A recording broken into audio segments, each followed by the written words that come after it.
Okay. Hello, Ashlee Hoelck. How are you?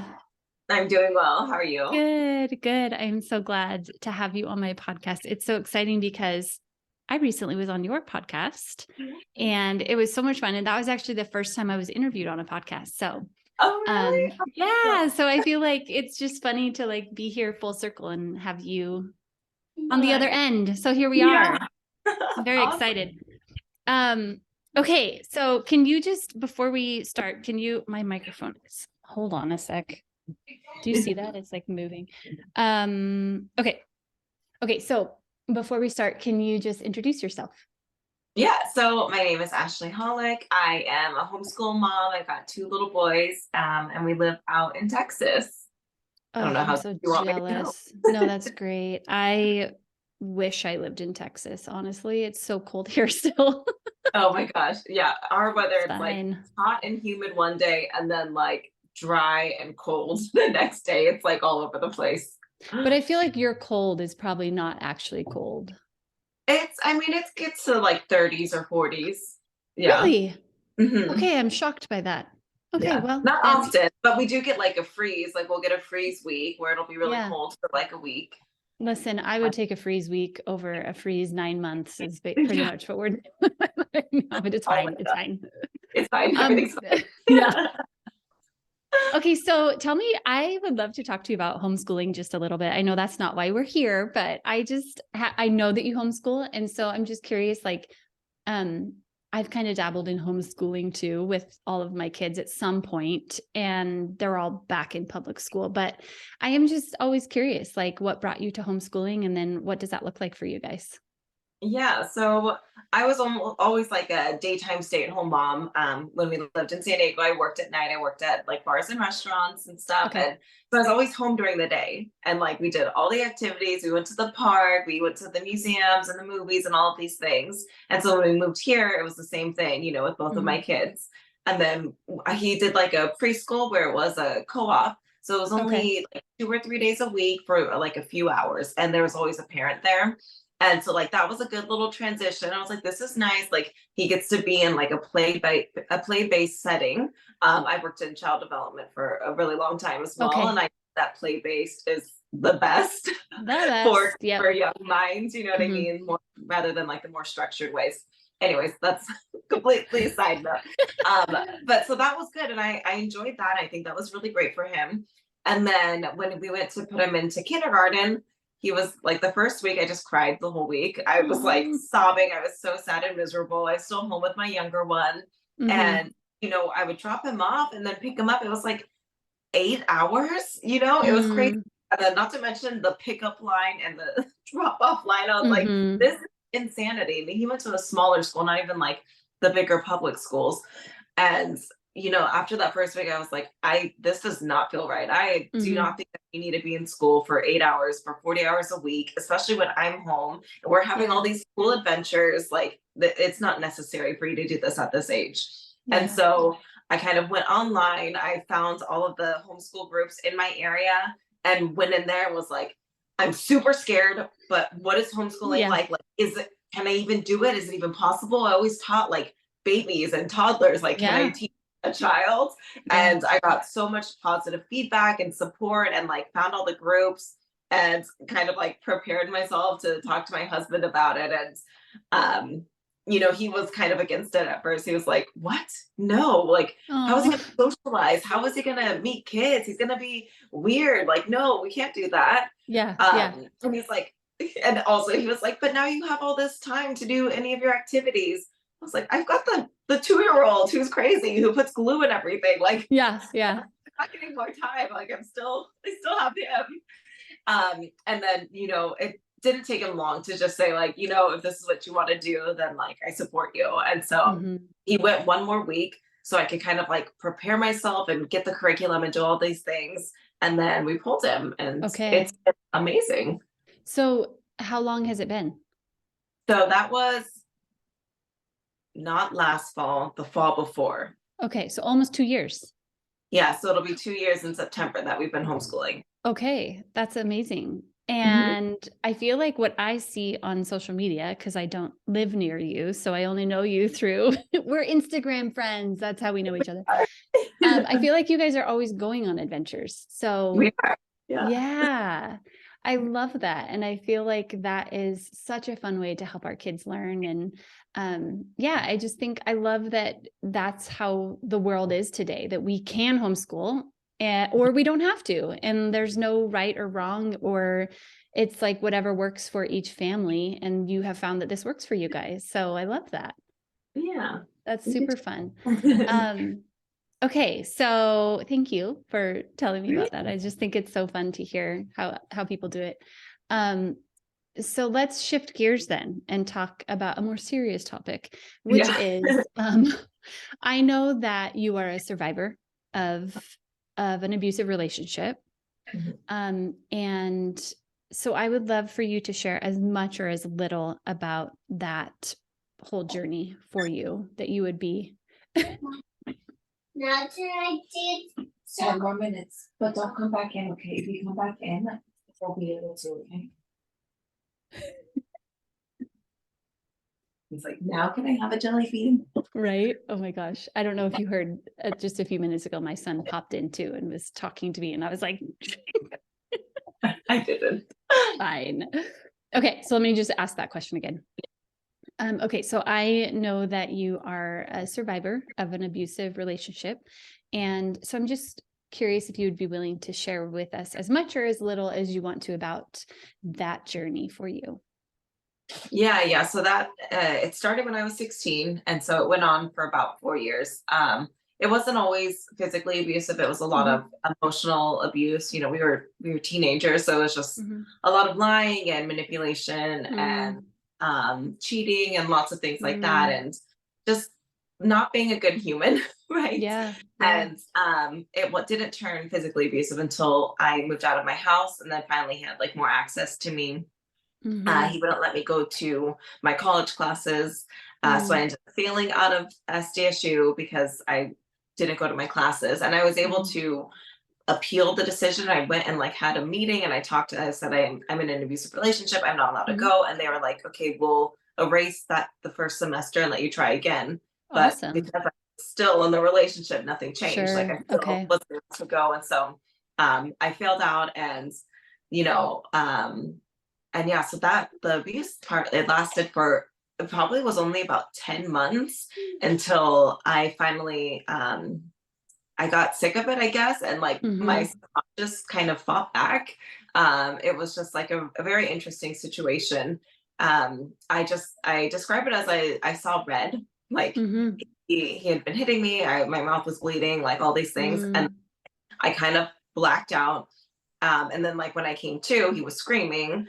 And what had happened was, I was laying back on the bed and he had his hands up because I just started screaming, like, not Mhm. even words, screaming. And you could tell that, like, I wasn't there. And he put his Mhm. hands, it was like trying to get me to stop. And I kicked his hands. And, he ended up going to the hospital, and I had broken his wrist because I Oh had my kicked him so hard. gosh. Yeah. Um, yeah, so that was the last time that he ever like physically abused me. And Mhm. so that was like the turning point. Of course, I didn't get out right at that moment. Yeah. Stayed still, it was one of those very messy, blurred endings for almost 2 years. Like Mhm. the point where, we wouldn't see each other for months. But then we would like talk, but we were seeing other people and things like that. And then there was times where he found out where I worked because I was Mm. cocktail waitressing. He found out where I worked, and he'd come in and try to get me to serve him, and I would like refuse Mm. to serve him, and my boss would try to get me to serve him. Like it was just like a lot. So it was a really, Oh really messy geez. ending. Yeah. But yeah, so I was fully out of it by the time I was 22. Okay. And Mhm.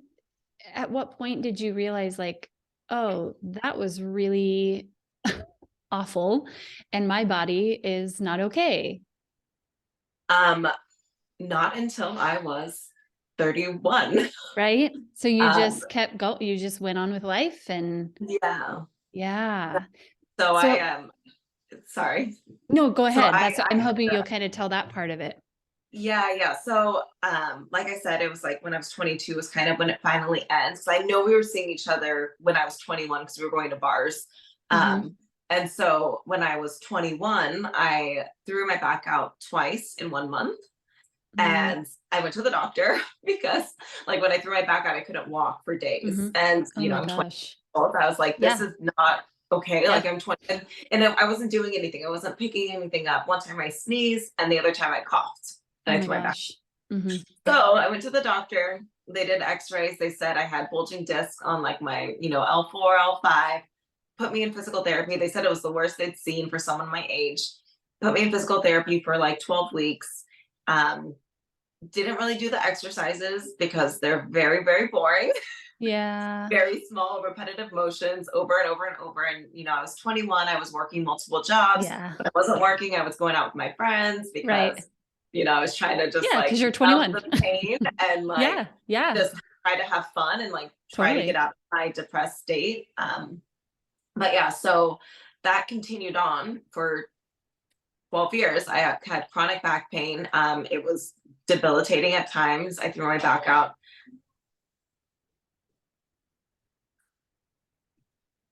Pushing his face on the glass. Oh, I threw my back out about 8 or 9 times in that first 6 years. So I was like throwing it out like 1 to 2 times a year where oh I my would be out for gosh. days. Yeah. Yeah. And it got to the point like after that, I was just like, am I gonna throw it out? Am I gonna throw it out? Yeah. I threw it out one time after having kids, after having my first son, when I was getting him out of the bathtub when he was like Oh, 15 months. And like every time that I would throw it out, it like created this like extra thing of fear. So it's yeah. like still now, like now that I've healed the pain, like still sometimes they're like, will you get me out? I'm like, no, I I can't. know, right? You're Like just I yeah. can't do it. You got to do it yourself because I'm like, I just had this fear. So yeah, so that went on for a really, really long time. And it was really bad pain. Like I would wake up in excruciating pain. Like my husband Mhm. knew to not talk to me.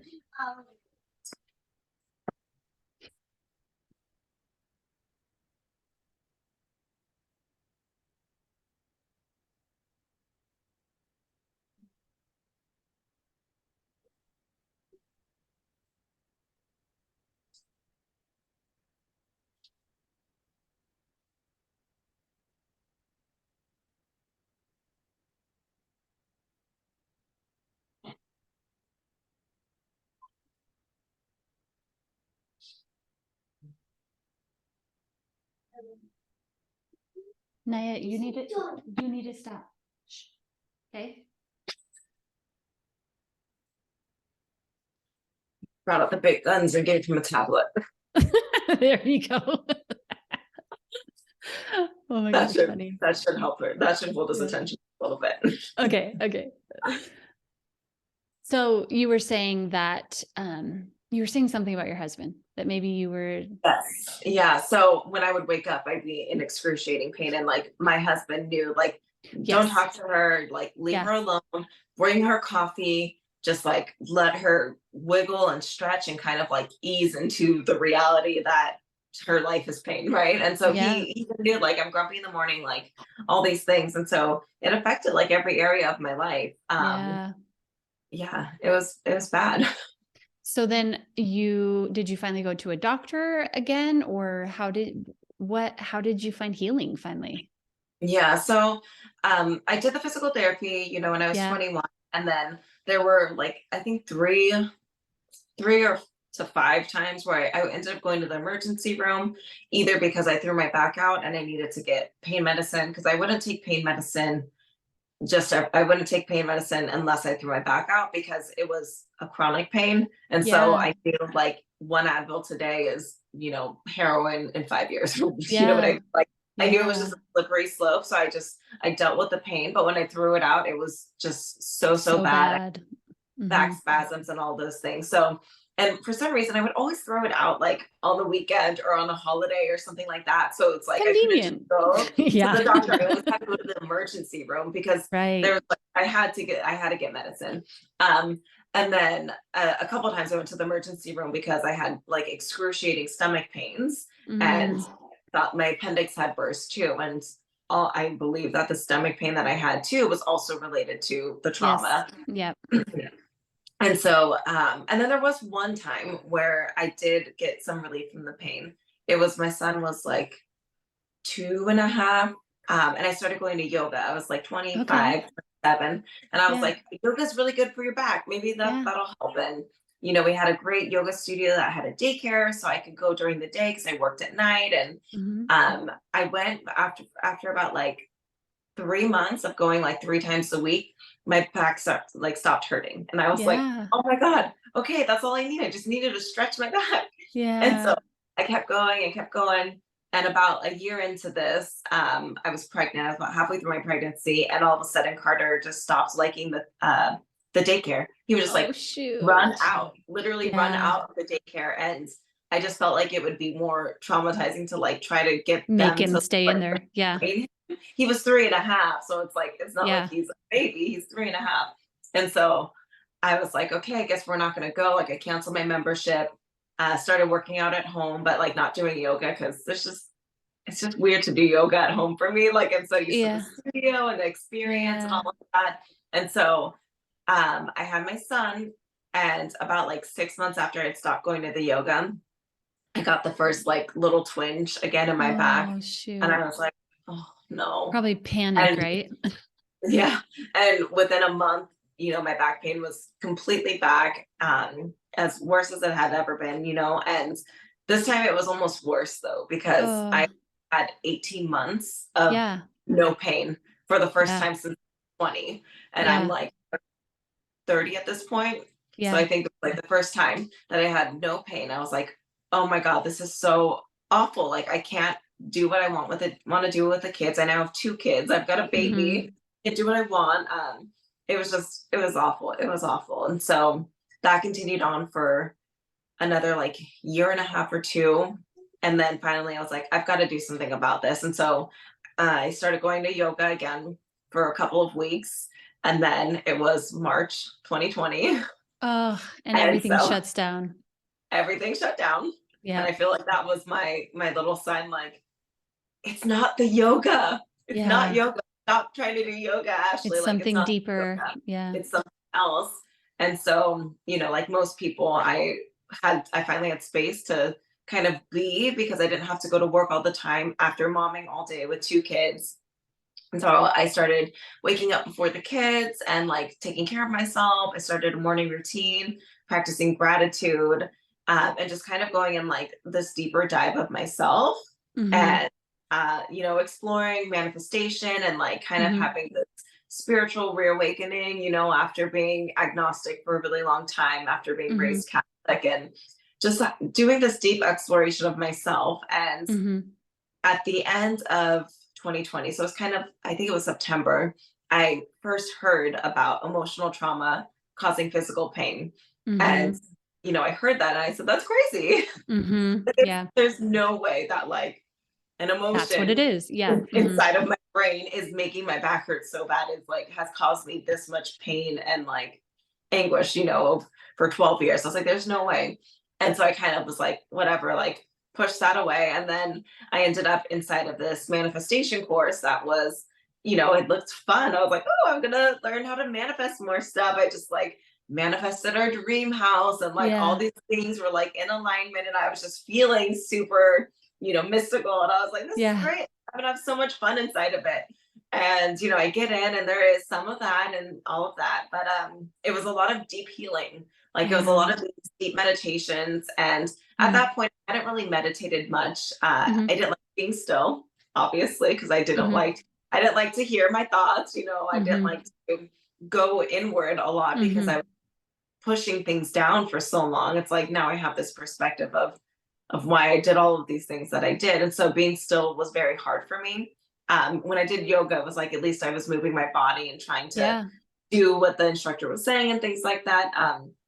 And so there was a lot of those long meditations. There was inner child work, Mm. writing every letter, and then practicing the Hawaiian forgiveness prayer. It's like Ho'oponopono, I think is Aw, how you say it. I And love that. oh, you haven't heard that one? Oh, No. with you later. Yeah. Okay. And like ripping it up and flushing it down the toilet and like all these like things that were kind of weird, but I was like, I'm going all in, right? I'm Yeah. gonna go all in on this.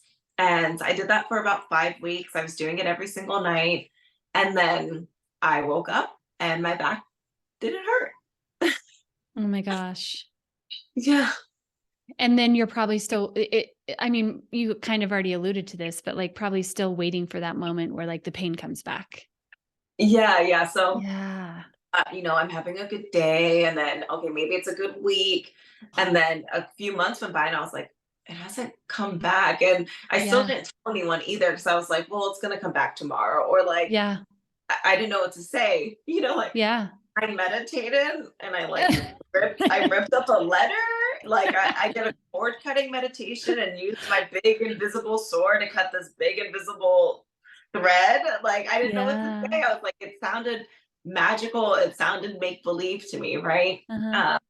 And then later that, like at the end of 2021, about a year after, I stumbled upon the book, The Body Keeps the Score. And so Yes.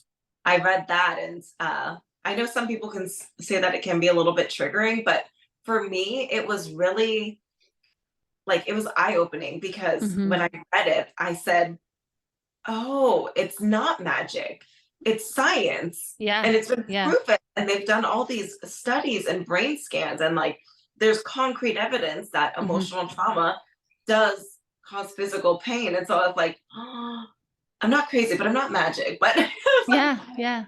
I was like, it was amazing. But then probably felt that gave you the confidence to be able to say it out loud. Like Mhm. this happened instead of like, people are going to think I'm crazy if I say this happened.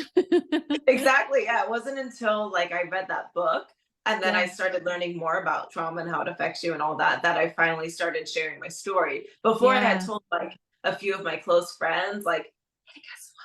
Just like Yeah. kind of whispering it to them, like, Yeah. anyone know, you know what I mean? Yeah. And so it was like this thing that I wasn't sharing because it just felt so weird. But I was like, I have to tell my like best friends because they've seen me this whole Yeah. time, they've seen how much pain I've been in. And so that gave Yeah. me the confidence to just start sharing it. And also because how many other people are suffering like in pain? Hmm. I had 12 years of it. Like if I could get one person to like think that it could possibly be something else rather than like them thinking that it's a physical thing or Hmm. it's just genetic or that's just how their body was built, like it would be worth sharing my story if it could change Yeah. their. And so is this why you started your business? Was that the Yes. precursor? Okay. So Uh-huh. so tell us about that. Tell us about what you do and all that, because I love how that comes full circle. Like you're giving back to others what you have received, and I feel like that's what we should all be doing, right? This is what we should all be doing. So tell us about what you do. Yes, yeah. So because I had taken this like course and I had done a few other things through online coaches, and they're essentially strangers that I met online Hmm. like years ago, and they helped me in just like such a huge way. I realized like that's what I want to do. I've always been a big helper. I've always wanted to help people in like a big meaningful way, and like when I was younger and I got out of the relationship, I had really bad PTSD. I was really depressed, Mm. a lot of Hmm. anxiety. I was suicidal, and like I was able to pull myself out of the home.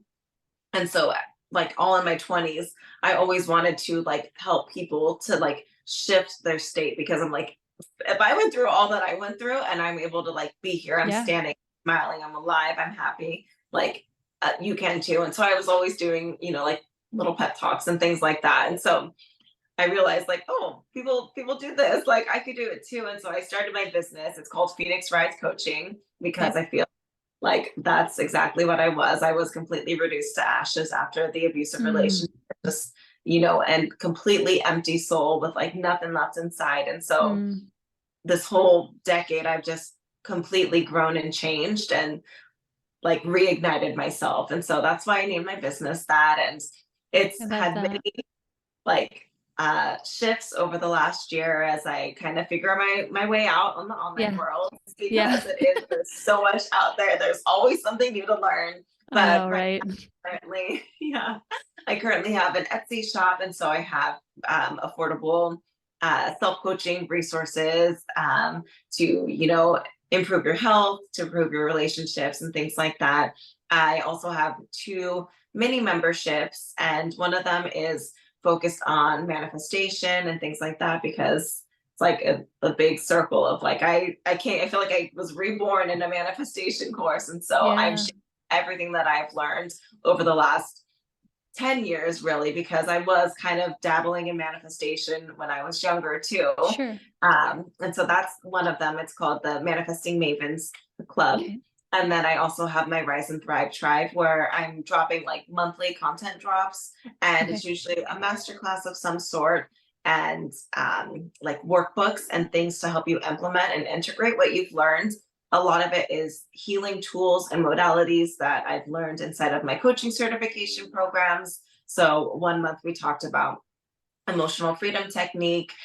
This last month we talked about emotional intelligence, and then I like gave some worksheets to start strengthening and improving your emotional intelligence, Mm, because a lot of these things, they take a hit after you've yeah. been in toxic relationships. Yeah. Yeah. Can we talk about EFT a little bit? That's tapping, right? Right. Also Yes. known as also known as tapping. Um, can you talk about that? Because I am a huge believer in tapping, and it's been part of my journey as well. So, but I would love to hear about, was that something that you used as part of your journey? And then how are you able to bring that to other people? Yeah, so didn't use it when I went through my healing incubator, Okay. but I got certified in the following year, and so it's something that I use now, because I realized that I get activated really quickly, where I start going into like fight or flight, and I Mhm. start feeling my heart racing and things like that, and it's over, like a raindrop hit my windshield while I was driving. I'm Mm, like, is it yeah. gonna rain really hard? And so EFT is a super powerful modality, and it works kind of like how acupressure does, where you have certain meridian points on your body. Mhm.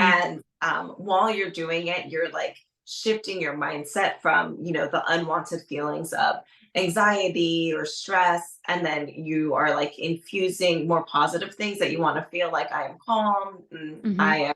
am everything is okay, things like that. Mhm. And so it works on like the physical way, because you're clearing the emotions, kind of like getting the blood to flow through your bloodstream, right? It's just Yeah. uh, it's clearing the energy lines through your body.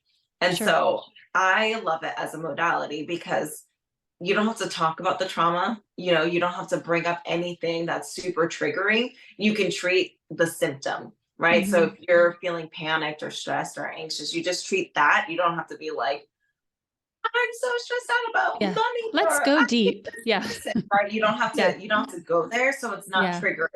Um, I've used it, I woke up one time when there was tornado warnings. There, Mm, like there wasn't even really a tornado near us at all. We're in the middle of sure. Texas. And like, I don't know, the weather app is always saying crazy things. Yeah, One time I said it totally. was snowing and it wasn't. But Yeah. that was still like, I woke up at 2 a.m. with tornado warnings, and that was like freaking me out. My husband wasn't waking up to be freaked out with me. And so Yeah. I was like Come pacing on. the house. I was like, panic with me. And he's like, oh, go away. No. So I Yeah. like got up, I was pacing the house. I would like could feel my body like reacting, my heart racing and stuff. And so I was like, let me tap on this. And so I did Yeah. like just a quick, it takes like less than 3 minutes to go through a Mhm. whole sequence. And, I was able to calm myself down to go back to sleep, which is Yeah. crazy. Because, Yeah. usually when you get worried about something, you're just like up, tossing and turning. And so I was able to go to sleep right after doing it. Mhm. So is that, how would, if somebody was like, "Hey, this is my jam, I totally could use that." How do they get you hired to teach them how to do that? Yeah, so I actually have a couple of journals that I created, and it has a training video on EFT Okay. and like how to run your sequences. And then I have one that's more focused on healing trauma, and one that's more focused on like manifesting money and abundance. And Okay. I even give you like examples of what to say, which kind of goes in like a progression of from like, because you want your subconscious to believe it, right? If you say, I am a millionaire, you're I gonna know. go, yeah, right. No, Sure you're you not. are. So it has to be believable. So it kind of goes through like a progression. And then it also has journal prompts inside of it. So like you're working on your money mindset and you're really digging deep.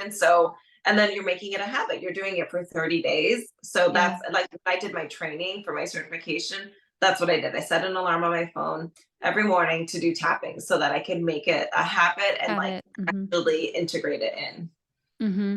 Sorry, just like, okay, go ahead. So are those what you sell on Etsy, or is that something they would get like through your website? Yes. Yeah. So those are on my Etsy shop. Okay. Yeah. Okay. Cool. So, okay. So we're almost done. I just have a couple more questions for you. I know our kiddos are being so good and patiently waiting for us to chat. So the first one is really just, you and I kind of had a really brief conversation, about spanking. And you mentioned that, and I'm in the same boat too, where I spanked. Oh, just turn on the light then, buddy. Can you hold on a second so I can take him to the bathroom? Okay, here, I'm just going to pause the, Okay. where is my recording at? Maybe I'm not going to pause it because I can't find it. Oh, pause record. Okay, so we talked briefly about spanking, and I'm in the same boat where, like, when I first became a parent, I spanked because that's all I knew, and I was spanked, and you know, all of that. And then I learned more about like what that actually is and that there's other options. And so you had just briefly said that when you kind of were going through that same thing, like realizing, oh, there's something else, you used the word detox. And and I actually loved that. And so I was hoping you could talk a little bit more about that.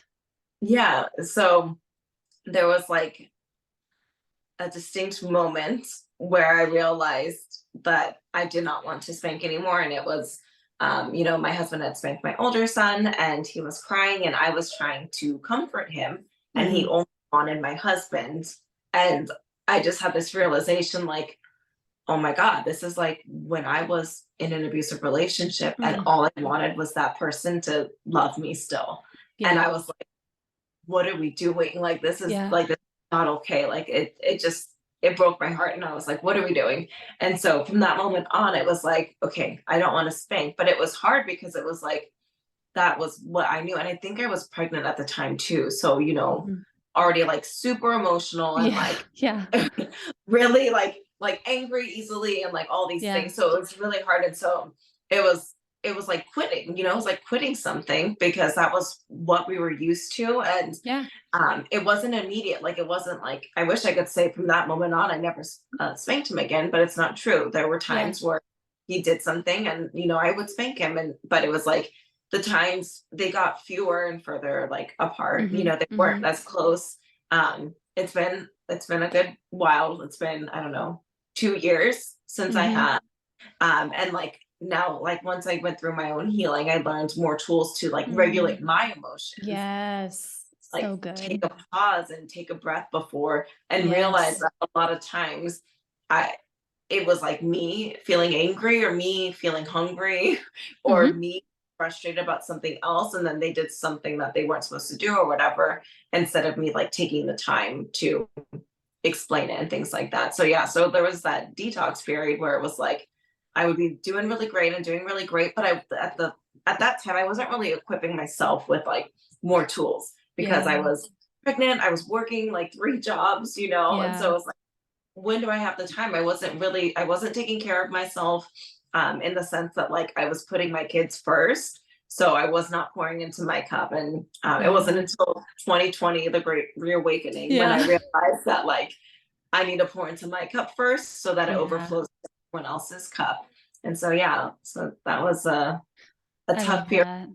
Yeah, it is tough, but I think I love that you said detox because that's exactly what it is. Like, we don't just say, I even tell some of the families that I work with, like, you can't just overhaul all your parenting overnight. You can't say like, I'm just going to throw everything out the window and start using connected parenting tomorrow, because it doesn't work that way. We have to like ease ourselves into something new when we are replacing the old with the new, basically. And the picture that I got when you used that word was exactly that. So I just wanted to ask you more about that, because I was like, I love that. I love that that is how you think about it, because that's exactly what it is. So, and you're just on this amazing journey of all the things. So yay for you.